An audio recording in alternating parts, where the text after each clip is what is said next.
La llei de Charles ens diu que si tenim una certa quantitat de gas a pressió constant, el volum i la temperatura són directament proporcionals. És a dir, que si augmenta la temperatura, augmentarà el volum, i si disminueix la temperatura, disminuirà el volum. L'expressió matemàtica que descriu aquesta llei és volum partit per temperatura és igual a una constant. És a dir, que si coneguem els valors del volum i la temperatura en un estat inicial, podem calcular el valor d'una de les dues magnituds si sabem el valor de l'altra en un nou estat.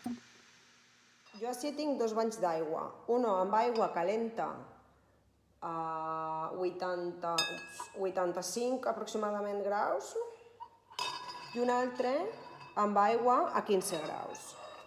He tancat una quantitat determinada de gas dins d'aquest matràs i he posat un globus en la part de dalt. Si jo introduïsc el matràs en l'aigua calenta,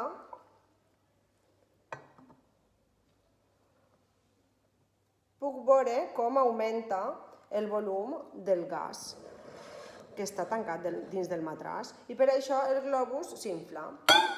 Si introduïsc el mateix matràs amb aigua freda, veig que quan baixa la temperatura del gas, a poc baixa el volum i per tant el globus es desinfla.